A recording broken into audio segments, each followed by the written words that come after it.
जय भीम भाइयों, जय भीम, जय भीम, जय भीम, नीला सलाम। सबसे पहले मैं डॉक्टर अंबेडकर साहब को मैं नमन करता हूं, जिन्होंने संविधान बनाया है। संविधान के बारे में सभी को पता है? हाँ जी, संविधान के बारे में पता है आपको?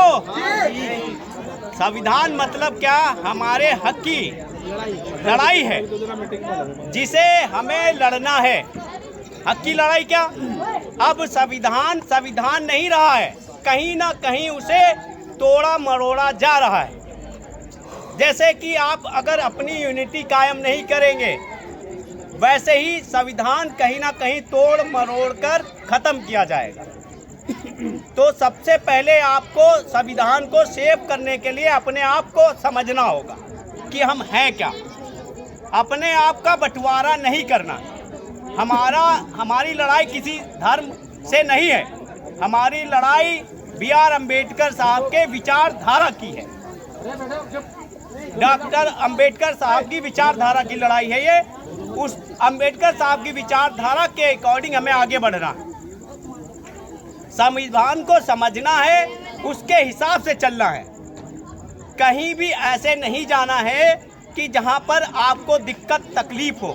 पहले आप समझे आपको वहां जाना चाहिए या नहीं जाना चाहिए। संविधान का मतलब यही है कि आपको एक प्रोसेस बता दिया गया है कि आप इस तरीके से अपने लक्ष्य पे जा सकते हैं। और एक अभी एग्जांपल बताता हूँ।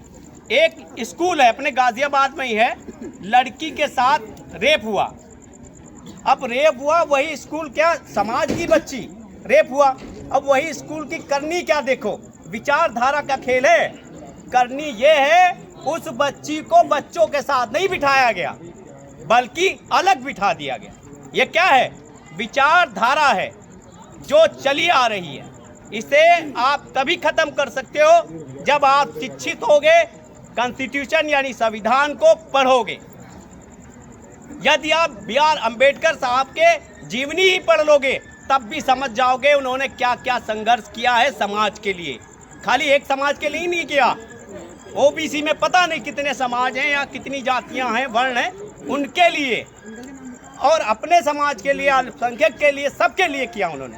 अब आदमी ये सोचता है कि उन्होंने सिर्फ एक पर्टिकुलर जाति या समाज के लिए किया। नहीं, सर्व समाज के लिए उन्होंने संविधान बनाया है। सबका वहाँ दायित्व दिया गया है, सबको अहमियत दी गई है वहाँ पर। अब उसमें क्या हो रहा है? एक आरक्षण था जिन्होंने B.R. अम्बेडकर साहब ने बनाया। अब आरक्षण में भी कहीं ना कहीं तोड़ मरोड़ की जा रही है। अभी एक लॉ आया है, आपने शायद महिला आरक्षण बिल जो कि पास हुआ है, जो भी हो, उसमें क्या है, पहले आरक्षण महिलाओं का कितना था? हमारे ख्याल से 22% समथिंग था। अब कितना हो गया है? 33% हो गया। यानी कि कहीं ना कहीं आरक्षण छीन रहा है।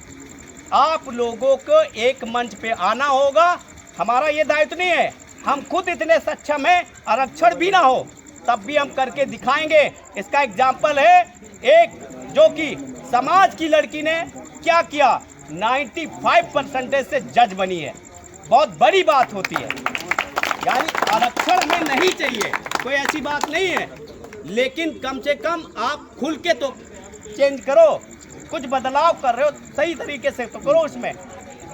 यानी कि जो 22% ज़्यादा होता है, 33 होता है। आप ही बताएं, 33 ज़्यादा होता है तो आप कहाँ रह गए, कहाँ पहुँचे आप? यानी कि कहीं ना कहीं संविधान तो गया, कहीं ना कहीं तोड़ मटोड़ तो चल रही है। तो हमें क्या करना है? बाबा साहब के संविधान को बचाना है। यदि वो संविधान नहीं बचा, अब एक एग्जाम्पल बताता हूँ मैं। एक महिला थी, दूसरा जिला है, वहाँ एक महिला थी, उसे बीच रोड पे कहा गया कि भाई तुम्हारे बाप दादाओं ने गोबर उठाया है, तुम नेता ही नहीं बनते हो। ये कहाँ का है? ये विचारधारा ही तो है जो दूसरा लोग कह रहे हैं। यानी उनके अंदर ऐसी विचारधारा, ऐसी घृणा पैदा है कि ऐसे विचार अपने व्यक्ति कर रहे हैं। तो हमें क्या करना है? सिर्फ संविधान पे चलना है, डॉक्टर साहब के संविधान को बचाना है, एक यूनिटी के हिसाब से चलना है। मेरा इतना ही कहना है। जय भीम, नीला सलाम।